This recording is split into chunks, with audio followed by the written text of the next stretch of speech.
Bismillah, we'll start with today's topic. Today's topic is about halal food, from sacrifice to rumors about halal and haram food, and trusting the word of a Muslim when he gives it to you regarding these issues.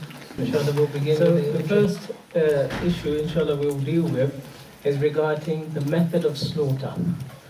Nowadays, obviously, we have a lot of mechanical use in slaughter. Sometimes a machine is used simply to carry the chicken, and a human is used to sacrifice the chicken itself. Other times we have the machine to carry the chicken and to slaughter the chicken.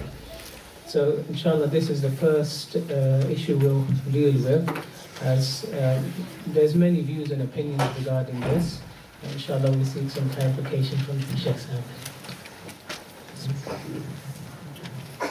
السلام عليكم ورحمة الله وبركاته.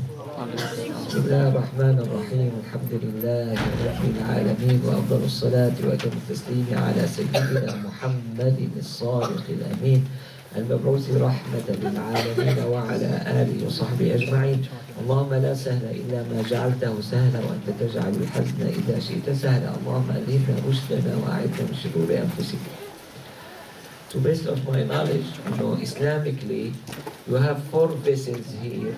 You should have at least 3 of them amputated or cut. They are the airway, the foodway, and the 2 large vessels, blood vessels that you call it in medicine jugular, the jugular vein. So when you cut 3 of these 4, you met the criteria. For sure, for non-Muslim, you don't ask him to say Bismillah. This is not a condition or an obligation to be practiced by the non-Muslim, okay? The different story than the Muslim. So here, the way which has been explained by Sayyidi Nuruddin, if it's done by a human and met the criteria of cutting 3 of these 4 vessels, this should be halal. Again, with the machine, when you have the machine cut, for sure this is done by human. The machine doesn't cut by itself. You should have a person running the machine. Again, to my mind, I don't know how accurate I am. It's going to be accepted Islamically. We have this point which not raised up. They said in many occasions it's given an electrical shock, and according to what I know, I'm not the best expert, in this, that is, the electrical shock is not a killer, of the animal, just to make it with lesser movement, much lesser movement, and then the head is going to be amputated, or the vessels will be cut, by the machine or by the human. This doesn't make the halal food not halal. They said, perhaps out, I don't know, correct me if the number is wrong, every day out of thousands, of these animals, you may find 5, 2, 3 that they will die before the slaughtering, because of the electrical shock, okay? This may be covered by the rule, النادر لا حكم له. The rare doesn't have any consideration. Here, since it's 2, 3 of thousands, correct me again if the number is wrong, And to best of my knowledge, this has been practiced not only here, even in the Muslim countries, that the common practice has been the same, to have electrical shock, and then you have the head, cut or amputated, either by human one or by a machine. This is what I know about it. Correct me as I say. The next issue, inshallah, we'll deal with is taking the word of a Muslim.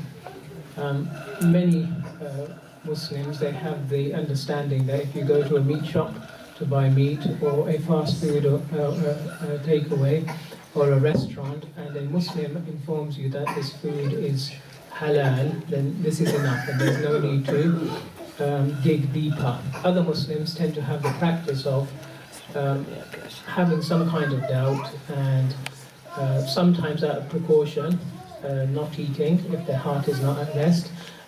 Other people are a little bit more firm regarding this, maybe a touch extreme, I don't know, this is for Shaykh to comment on, and a little bit paranoid, even if there's no apparent sign of something not being halal, and they're informed that it's halal, they will still refrain from it. So inshallah we'll have some comments regarding this.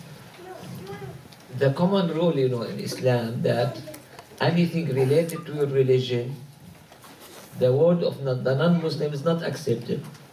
But the word of the Muslim, who is not rebellious, is going to be accepted. So this is the general rule. When this is going to be not accepted, when you have a strong criterion or strong clues that this person, even though he is Muslim and he put the sign of halal, he just out of business, he may buy non-halal food and you name it. You see, in this case only, you should refrain eating. Otherwise, the common rule, I think they are applicable, that you accept his word, and leave it to Allah subhanahu wa ta'ala. Let me clarify this point. Not only eating, all matters of practice as Muslim, all matter of practicing as Muslim. We have two components in our Islam.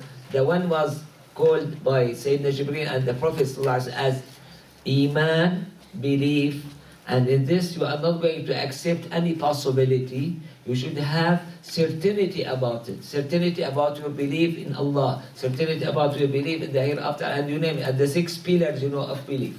Whereas for the other one, whenever you have what we call it ghalabatul dhann, this is enough.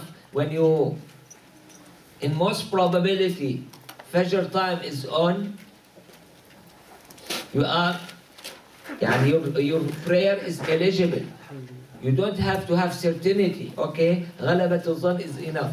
When you have ghalabatul dhann, that you have wudu state, this is enough. When we have ghalabatul dhann of the qibla direction, this is enough. I'm giving this example just to tell you, in our practice as Muslims, we are obliged to reach this point, which is ghalabatul dhann, not the certainty. Here, in halal food or not halal food, again we are going to have the same matter. Whenever you have ghalabatul dhann, you go by it. Whenever you don't have ghalabatul dhann, you shouldn't go by it.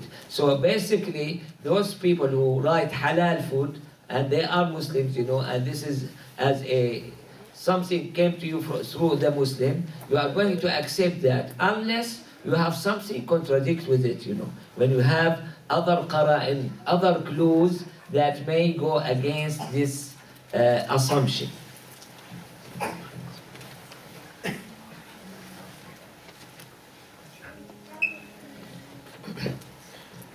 Bismillah. Next, we'll speak a little bit about rumors. Quite often, regarding issues of halal products and haram products, a lot is based on rumor. Somebody hears it from somebody else and it spreads and it travels in this manner. What do we do regarding this? Are rumors to be completely rejected, or are they to be given some consideration? Is it obligatory to, when you hear a rumor, to check first, or can they simply be ignored? I remember that one of the famous shaykh giving fatwa nowadays, and his statement may be right.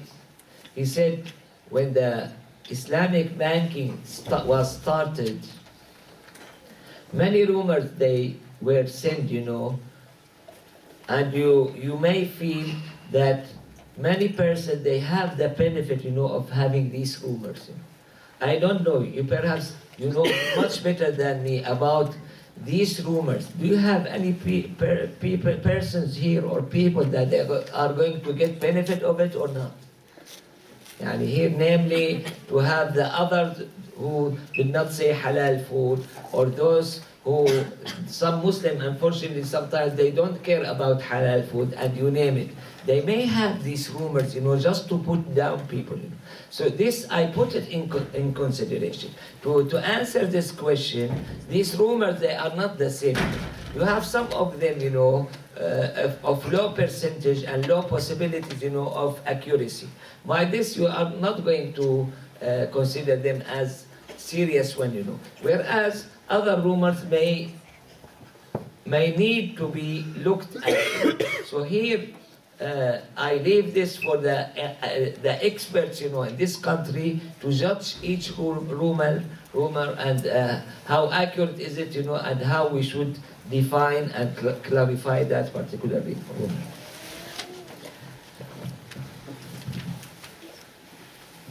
With regards to many processed products, they have lots of additives and such things, e-numbers, which gets quite complicated to try and work out exactly what's going on. We have also something called the Muslim Food Guide, which often provide lists of halal processed foods and haram processed foods. The difficulty is, even in such books, the authors will begin with an introduction saying that this is accurate at this particular moment in time, or at this particular time, and any company can change their product at any time. And to truly know whether something is halal or not would take a fair amount of research, possibly phoning up or emailing the company before consuming one of these processed products. Is a Muslim expected to go to that length, or is it enough if it seems to have no apparent haram product just to consume it? I think you should go by the apparent halal food till you reach a point when you have high suspicion or high possibility, of being haram. By this, you should search for it. Inshallah. Two last points, inshallah, before we open up to Q&A. We also have a lot of discussion in this country regarding products which are sold for the benefit of Israel. And many people, they say to buy such a product is going to be haram. First of all, is that the case? Secondly, once again, we return to the issues of rumors. Many of these things are contradicted. Some people will say a certain business supports Israel, it's prohibited, haram, to purchase from that. A certain product or company producing a particular product supports Israel, it's prohibited to purchase from such a company. So what do we do if it's confirmed, and what do we do if it's simply a rumor? What do you mean confirmed? What is confirmed? This is a good point, Sayyidi. I don't know. Having done a little bit of research regarding it, sometimes there seems to be some kind of consensus regarding those who are speaking. To call it haram to start with, and haram is very great word, you cannot use it easily. That's why they said Abu Hanifa rahimahullah ta'ala, he used to say makruh tahrimi, just to put it a little bit down, not have it at the last, or the end of the screen, in this matter, So here to say it's haram to buy Israeli products, it's too much. But I would say it's not recommended. Why? Because Allah subhanahu wa ta'ala described them in Quran, how they are eager, to make it bad, for Muslims, make them harm, of it, And we have, I know about Egypt, since Egypt, they have some relation with Israel, about certain stories, of trying to harm the people, consume their products, in Egypt, So this expectation, should be considered. But here in this country, correct me if I'm wrong, most of these products not going to be sold especially for Muslims, and they are going to go under the all processing, of this country, to assure that these are safe, products to be used, So here, the other possibility that I'm speaking about which may be applicable for many Muslim countries, may not be applicable to this country. But the first point of not recommended, it's still applicable. But I cannot call it haram, absolute haram. And finally, before we open up to the questions, if somebody does consume something haram unknowingly, does it affect them spiritually? There's one hadith, the Prophet ﷺ said, no one accepts excuses like Allah subhanahu wa ta'ala. Okay. And here, when we have the person is excused, some of us may eat something that's not halal, or may pray Fajr before time not knowing about it, or may pray Zuhr without wudu, without knowing about it. Allah subhanahu wa ta'ala, according to that particular hadith, is the best one to accept these excuses done by the person. This, for sure, is not going to take us away of our responsibility, to work hard, to have the high possibility, about all of these eating products, and to have it in some way of assurance, because we don't have the complete certainty about it. By this, I may say that this is not going to be harmful when Allah subhanahu wa ta'ala excuse that particular person. Bismillah. The first question, if you have a food shop in a non-Muslim area, can you sell haram meat? Can you sell? Sell haram. No. No, you cannot sell it, I know that some of the muftis, they gave a fatwa that this is halal, and based on something written in Hashit ibn Abdin, but to best of my knowledge, I'm not the best one, but to best of my knowledge, they misunderstand the statement of Ibn Abdin. No, this is still haram, even if you sell haram food, in a non-Muslim area.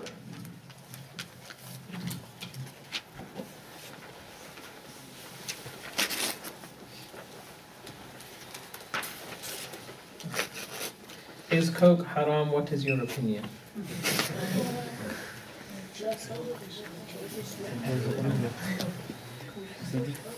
Firstly, any juice that you have which contains sugar, when you put it for a few hours, it's going to contain some alcohol. This is well known scientifically and chemically. And for sure, no one is going to call lemonade or orange juice when you do it by your hand, at home, to call it haram, even if it's left for 3, 4 hours, 6 hours. Okay. By this information, when we translate it to or transfer it to the market products, the expectation in all cans that they are sold, in the market, they are going to contain chemically some alcohol. And I think, I may be wrong, from this point, some people, they said Coke and Pepsi, they are haram. Why? Because if you, in very fine laboratory, if you try to search for alcohol, you are going to find some in them. But the point here, in my view, they are similar to the glass of juice that we have at home. Okay, so here how I differentiate? I differentiate between these products and the other products which are haram by the adding. When you add alcohol or some substance, from your side, this is going to make it haram. When it by itself is going to have certain reactions, which is the natural reaction of any carbohydrate or sugar or whatever of that regard, I don't look at it as haram. Okay.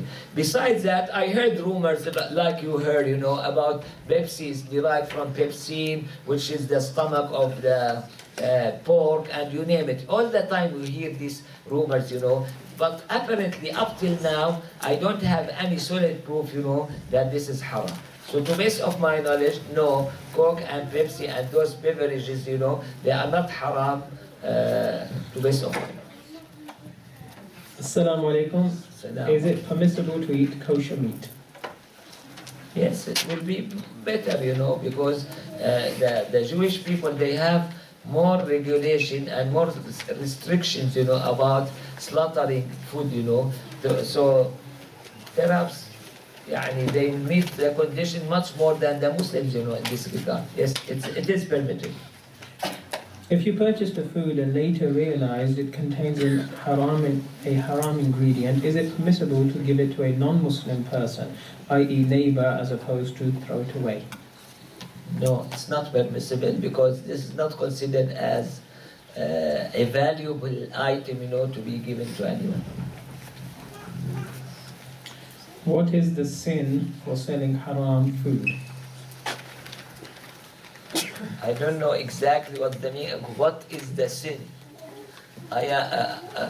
We have only one God, we have only one Lord, and this is the one who is going to punish whoever he wants, subhanahu wa ta'ala, and forgive whoever he wants,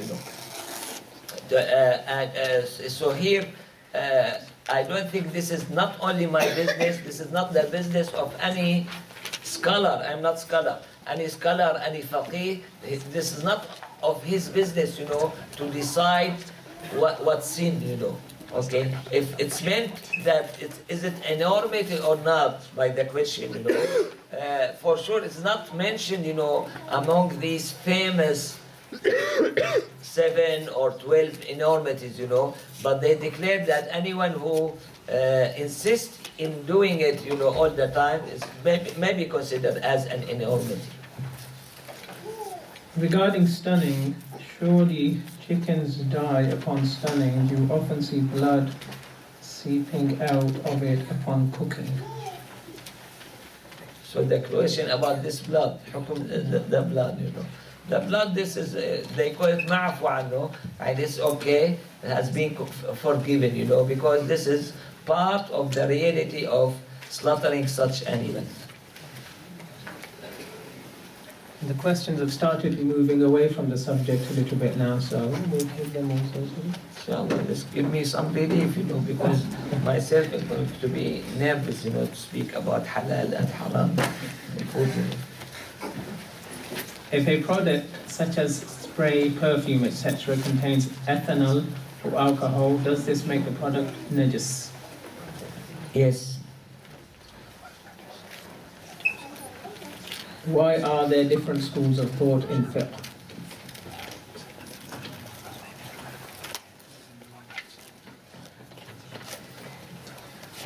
This was initiated by the Prophet ﷺ.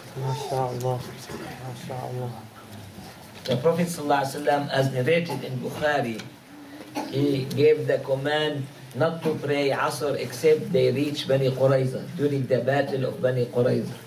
Some of the companions, they prayed on their way, and the other they delayed it till they pray Asr after Isha in Bani Qurayza.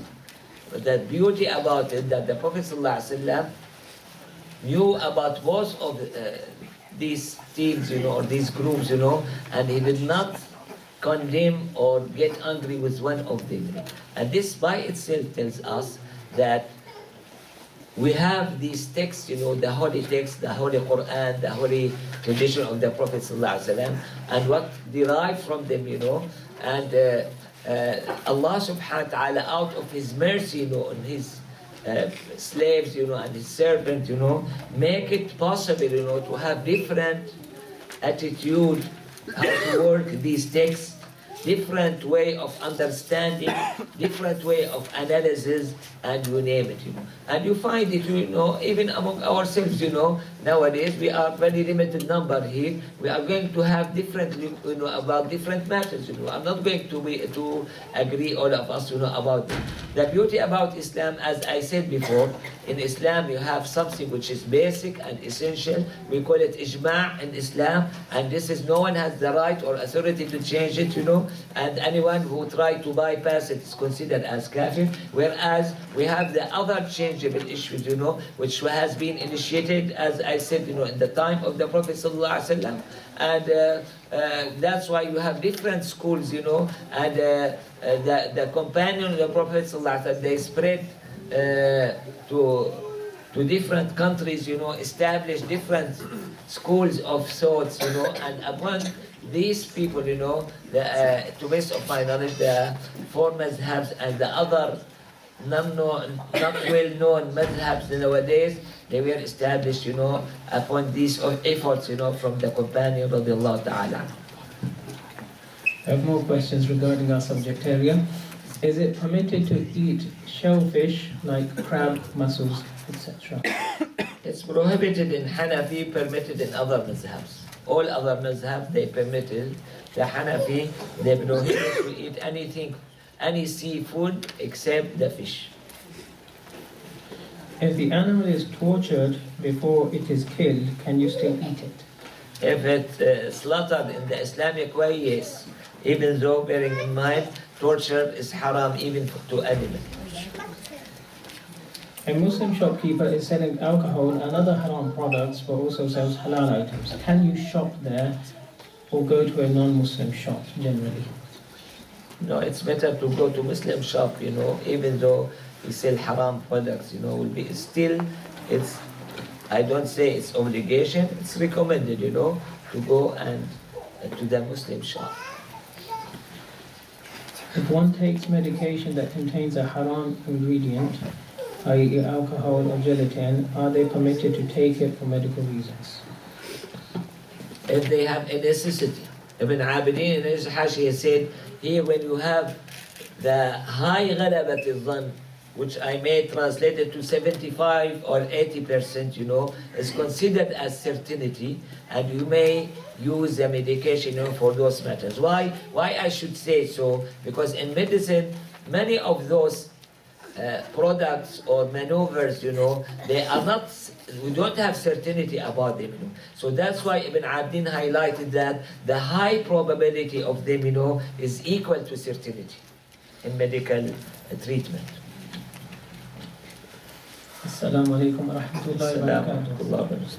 When Shaykh, I can't read the name of this Shaykh, unfortunately, Abdul something, came to Oxford last year to launch one of his books, he told us that Rasulullah sallallahu alaihi wasallam used to read 33 times Subhanallah on his right hand, Alhamdulillah on his left, and Allahu Akbar on his right hand. I thought I should pass this knowledge on as there is a big gathering here. He heard it from Shaykh Samir, Allah subhanahu wa ta'ala bless them both in abundance, his sister. Could you explain? I never heard, this statement. Perhaps another Shaykh Samir, he heard it from another Shaykh.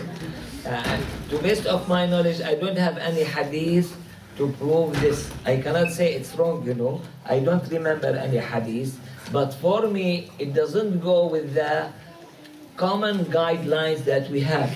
The Prophet ﷺ was described to use his right hand, for anything which is good or which is recommended, Islamically, and the dirt and other things for the left hand, So here tasbih is one of our most noble, actions, I don't expect so, even though I'm not certain, I'm not 100% sure that there is no hadith, but I don't know any hadith of that regard, and to best of my knowledge, I may be forgotten, I haven't said so.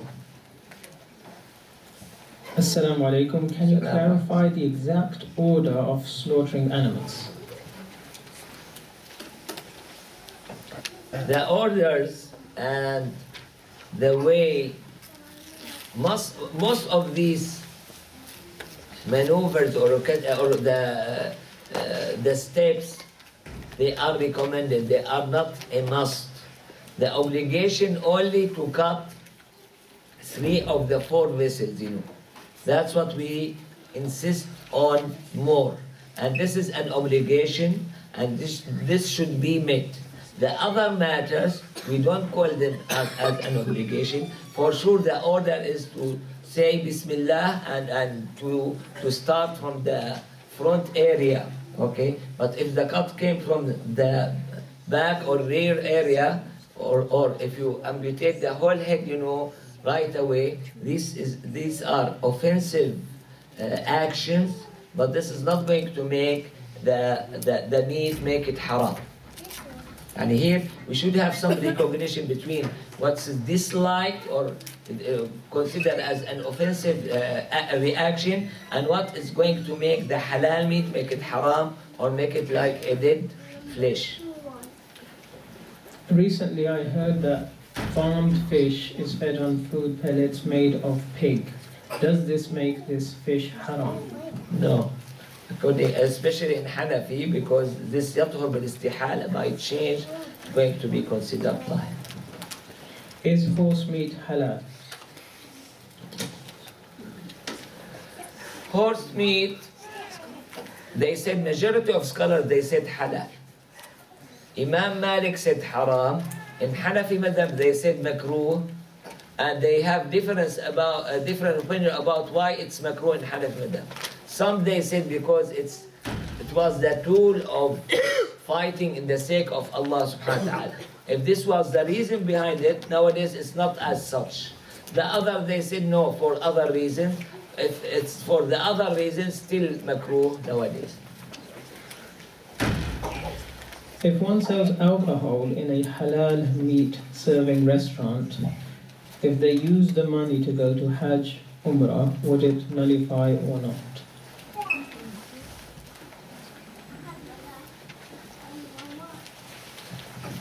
Let me broaden it a little bit. When you have a person who has mixture of his money, he has some of his money halal and some of his money or some of his income halal and some is haram. They said if the majority of them they are halal, then his Hajj, Umrah, many of his action, they are going to be accepted inshallah by Allah subhanahu wa ta'ala, and they are considered as accepted actions, Whereas when the most of his income is haram, then the story is different, But we don't forget that in all occasions, he committed some haram by earning money from illegal way. Is it permitted to consume capsules that contain gelatin, or should one seek an alternative?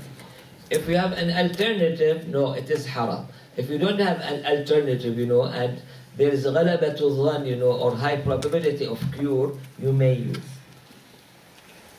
What type of food are good for the spiritual heart?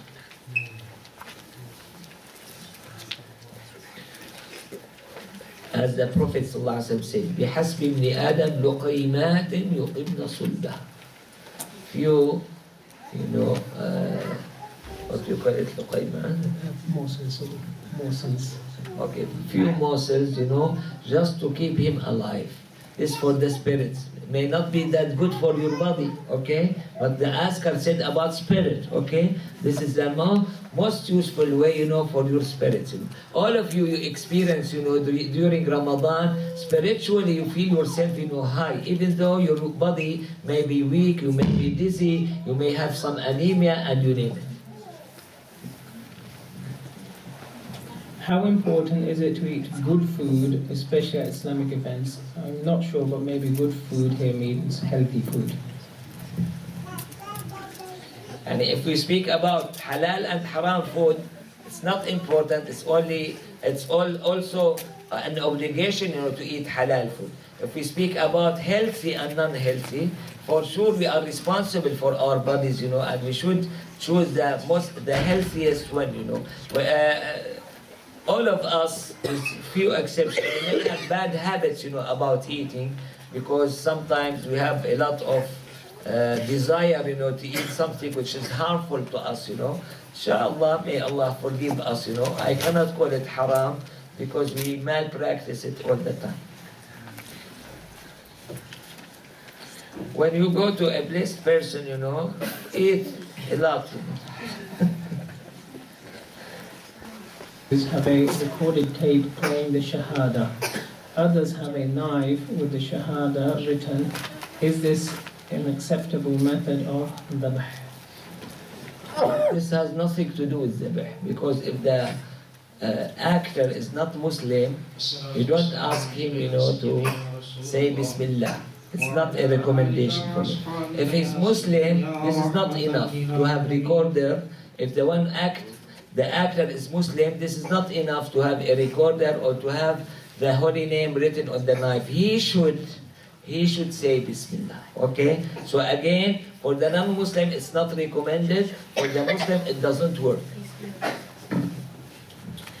If working in a workplace where one is providing food for Muslims and non-Muslims, is it permissible to buy and prepare bacon sandwiches to cater for non-Muslim students, and are we allowed to handle bacon?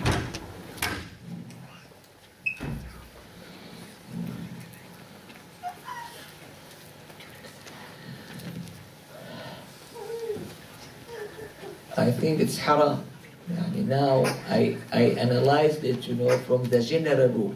For sure, it's in non-Hanafi it is haram, but even in Hanafi is haram. Why? Because the ma'asiyah, the sin is going to take place by your help. When you bring this sinful food, or haram food to any person, is going to have it by your bringing. If you did not bring it, it's not going to have it. So yes, to best of my knowledge, it is haram. Correct me if I'm wrong. If a wali is haram, will he no longer be a wali?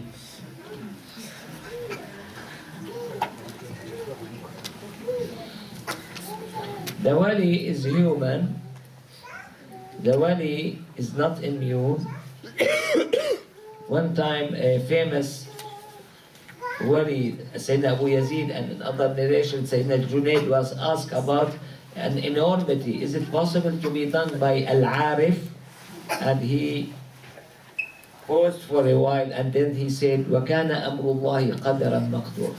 If any of those designations is going to take place, it's going to take place regardless. One of the best persons that we have is the companion of the Prophet ﷺ. Okay, that's what we believe. Some of them, he was stoned because of fornication.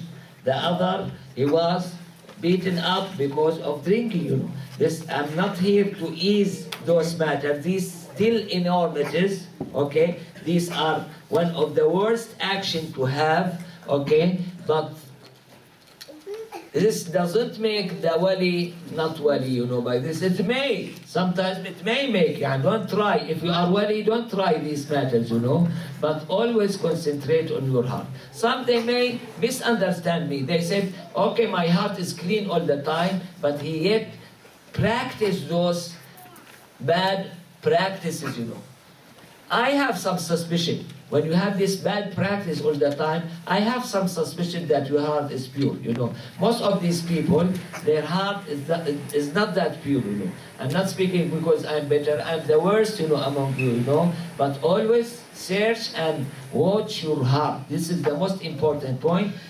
The second point, don't change the facts of your religion. What has been considered as an obligation in your religion, it is an obligation all the time. What has been described as prohibited in your religion, it is prohibited all the time, and you name it. If you are very ill in Ramadan and you still fast, is it haram? If you cause any harm or damage to your health or your body, yes, you are sinful. If you are just having some hardship, or difficulties, or some suffer, without increasing your disease, or cause some damage, this is it's going to be permitted. What is the best way to eat less and stay healthy? In my opinion, I don't know if I'm right or wrong, when you eat less, you are much more healthy. You are healthier.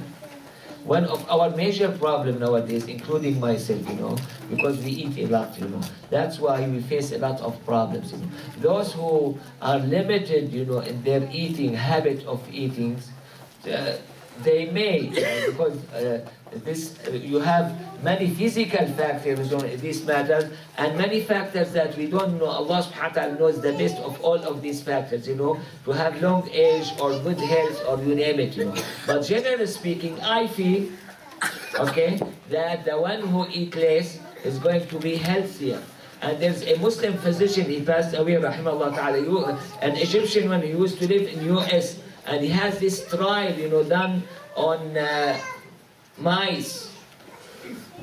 He divided them to different groups, estimated the full stomach of all of these mice, and then fed some of them with full stomach, the other with half, the third with third stomach, with 1/4, and you name it, And out of his experiment, he found out that the longest and the healthiest were among these mice was those who were fed with 1/3, as illustrated in the Hadith Sharif, Hadith Nabawi Sharif. Okay? So here, I go back to my previous question when they spoke about the spiritual heart, and I said few what we call morsels, So here, this is the best to your soul and the best to your body 1/3, and you are stuck in the middle, So these are the region that you should have, Unfortunately, myself, and many others, in their practice, they eat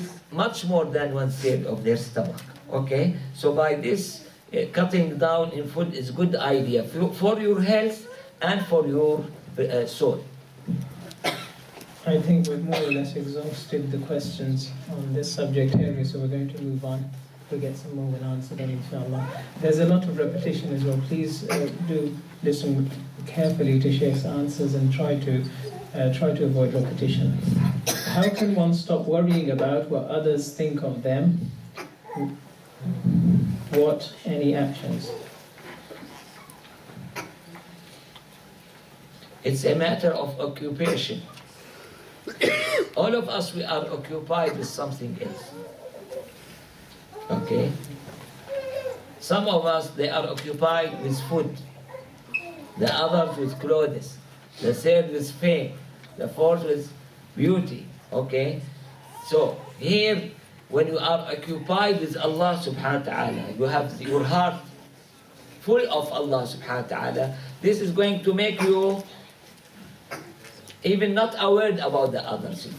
When you have different percentage, of those concerns, you are going to suffer a lot, And this is, if you don't believe me, this mentioned the Quran al-Kareem, that when the hearts of these women, was occupied by a creation, by Sayyidina Yusuf, they forgot their pain, they forgot the feeling of the cut, and they were completely, gone away, of it, And that's what has been summarized by the Prophet ﷺ, and this is considered as mutawatir according to some scholars, that whoever concentrates on one concern, that the hereafter concern, Allah subhanahu wa ta'ala is going to relieve him of all other concerns, and the dunya is going to come to this person with a humble state. And whoever had a lot of concerns, Allah subhanahu wa ta'ala doesn't care in what value of those concerns is going to vanish.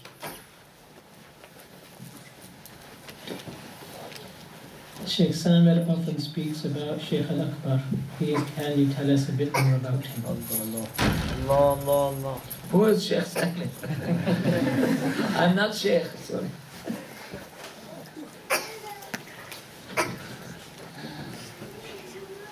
Perhaps I'm not the best person to speak about Shaykh Akbar. Shaykh Akbar was born in 560, passed away in 638. He was born in what's called nowadays Spain, used to be called Al-Andalus, and he had a long trip from west to east, and then he resided in Damascus, and he passed away and was buried in Damascus.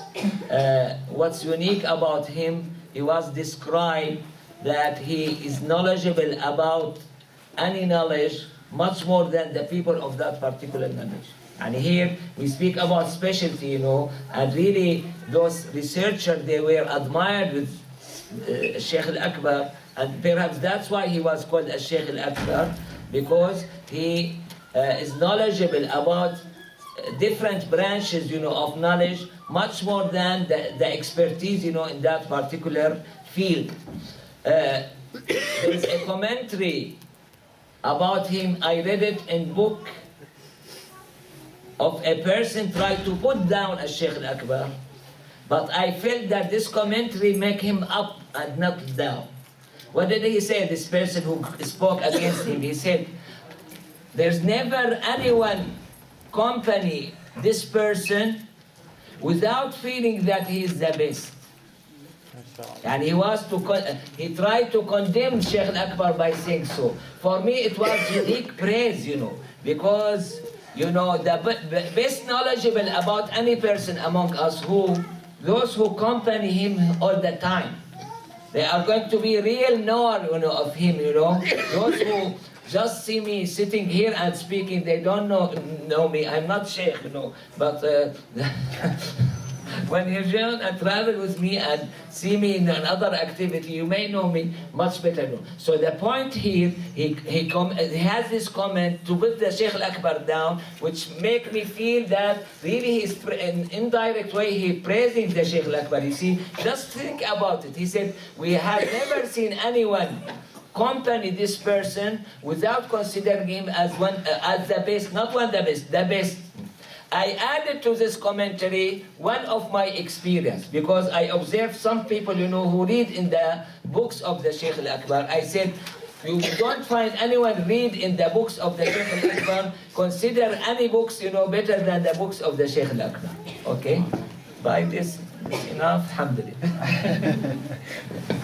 As a woman who follows the Hanafi school of thought, can she take a rukhsah from another madhab to cut her hair? Yes, you may get rukhsah from our madhab, but I should remind anyone, we have in all madhabs, including Hanafi madhab, what we call it strong fatwa or strong statement, or one which is weak one.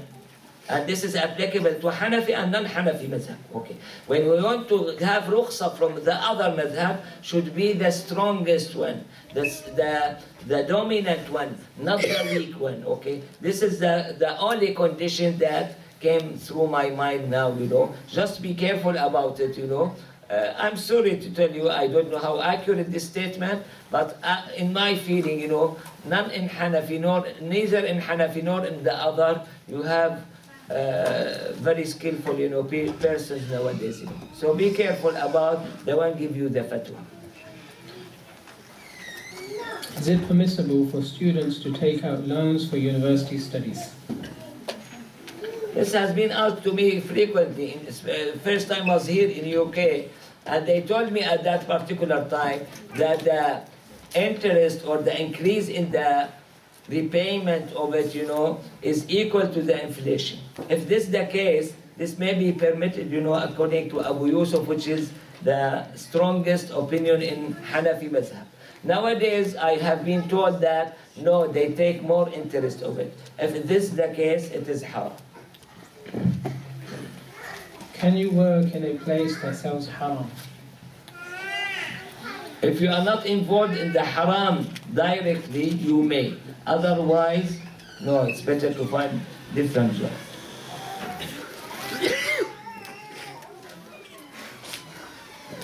If you are a married male and you want to get married again, do you need your wife's permission to do so? That means you don't want to get married again, because no wife is going to give you permission. No, this is not a condition.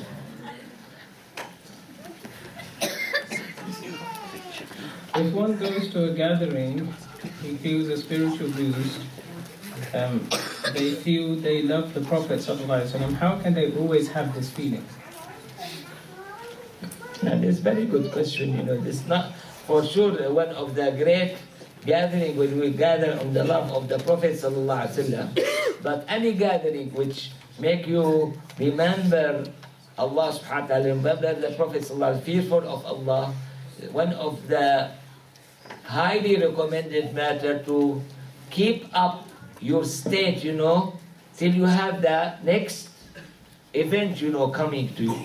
And that's why we should have frequent of them. Even Allah subhanahu wa ta'ala, He made it available for us. When we finish Ramadan, we'll have Eid al-Adha. When you finish Eid al-Adha, you have Ashura. When you finish Ashura, you have Eid al-Mawlid, and you name it. Allah subhanahu wa ta'ala wants us to be in charge, all the time, So here, should be the task of ourselves, The Prophet ﷺ told us that many of us may have deficiency, They are not going to keep up. But he told us about some of his companions, including Sayyidina Abu Dharr al-Ghifari, who had that capability, of keeping up with the same state, when he left the majlis of the Prophet ﷺ till he come back. So here, again, I take it by two channels, إِيَّاكَ نَعْبُدُ وَإِيَّاكَ نَسْتَعِينُ. Ask Allah subhanahu wa ta'ala, when you feel that you are too happy and feel yourself close in this majlis, or whatever, ask Allah subhanahu wa ta'ala to keep this on you and work hard on yourself to remember what was going on in that particular majlis, and to keep up with it in your mind firstly, and when you keep it in your mind, it may affect your heart, and make it kept in your heart. Salam. Is it permissible for women to travel without a mahram for Islamic education and dawah purposes in any madhab? No.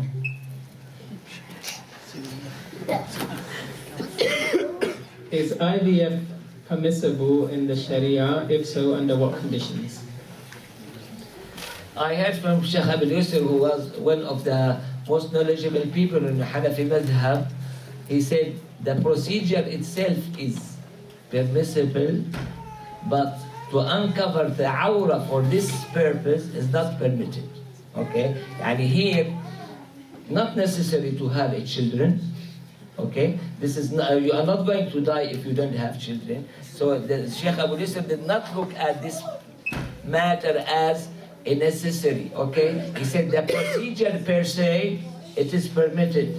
The uncovering of the awra is not permitted. So in theory, if I want to put it, if the husband of this particular woman, the one who did the procedure, could may be permitted, And this is going to limit it too much. Why do we find it?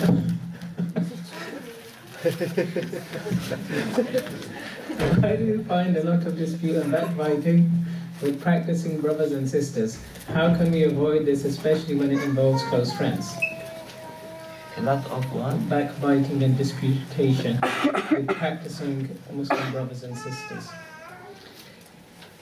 Why I may not be good, in answering this, but what I should say, regardless of the reason, we should feel that this is really bad habit. This is not only bad habit. This is, as the Prophet ﷺ said, this is one of the major harmful to you, in the hereafter. We spoke, those who attended, the hadith class, here. We spoke about the mountains of hasanat, and this one of the major factors to take them away. When the others, they have rights on you. Do you expect the others to forgive you? Most probably no. They are not going to forgive you. So here, I don't know about the reasons. Don't ask me why. But what I'm concerned about is this harmful to me? Yes. This is perhaps the most harmful to me.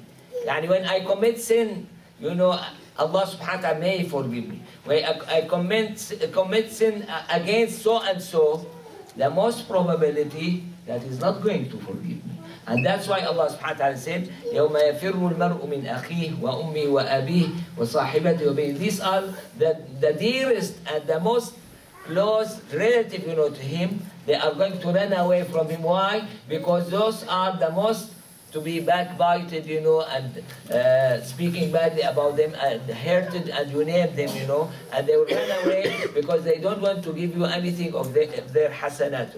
So when we recognize this problem and the seriousness of it, we should find a way to get rid of it. Don't say why, say how to get rid of this bad habit.